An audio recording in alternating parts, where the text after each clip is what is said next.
नमस्कार, मैं तृप्ति Bhatnagar, energy healer एवं कोच।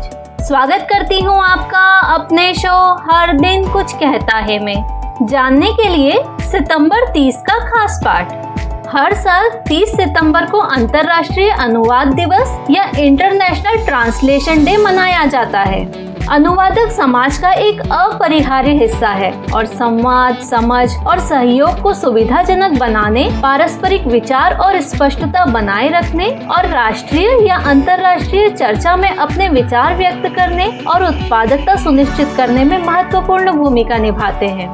हम अनुवादकों के बिना किसी दुनिया की कल्पना भी नहीं कर सकते हैं। 1953 में इंटरनेशनल फेडरेशन ऑफ ट्रांसलेटर्स ने अंतर्राष्ट्रीय अनुवाद दिवस की शुरुआत की। यह तारीख अनुवादकों के लिए महत्वपूर्ण है क्योंकि जेरोम एक ईसाई विद्वान और पुजारी थे जो बाइबल का मूल हिब्रू से लैटिन में अनुवाद करने वाले पहले व्यक्ति थे। इस अनुवाद से बाइबल बड़ी संख्या में लोगों के लिए सुलभ हो गया।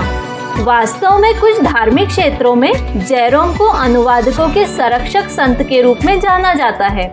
हालांकि अंतर्राष्ट्रीय अनुवाद दिवस का इतिहास 70 वर्षों से भी अधिक पुराना है, लेकिन 2017 तक इस दिन को संयुक्त राष्ट्र द्वारा आधिकारिक तौर पर मान्यता नहीं दी गई थी।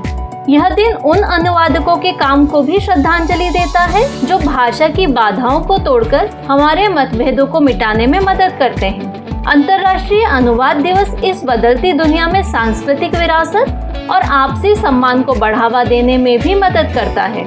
व्यापार बाजारों की संरचनाओं और प्रक्रियाओं को बनाए रखने के लिए अनुवादकों का काम अभिन्न हो गया है। अनुवादक व्यवसाय, विज्ञान, चिकित्सा, प्रौद्योगिकी, राजनीति और कई अन्य क्षेत्रों में भी विकास को प्रभावित करते हैं।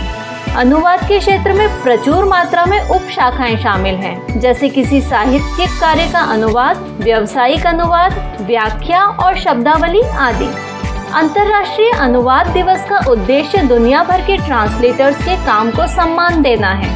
अंतर्राष्ट्रीय यात्रा के बढ़ते अवसरों और व्यापार बाजारों के वैश्वीकरण के कारण अनुवादकों के काम को बढ़ते महत्व के रूप में देखा जाता है और अंतर्राष्ट्रीय अनुवाद दिवस उन कई तरीकों में से एक है जिसके लिए ये लोग अपने स्थानीय और अंतर्राष्ट्रीय समुदाय के लोगों के समर्थन के पात्र हैं। और अंत में, क्या आप जानते हैं 30 सितंबर 1993 को 6.2 मेगावाट के लातूर भूकंप ने भारत के महाराष्ट्र को हिला दिया था, जिसमें 9,748 लोग मारे गए और 30,000 से अधिक लोग घायल हुए।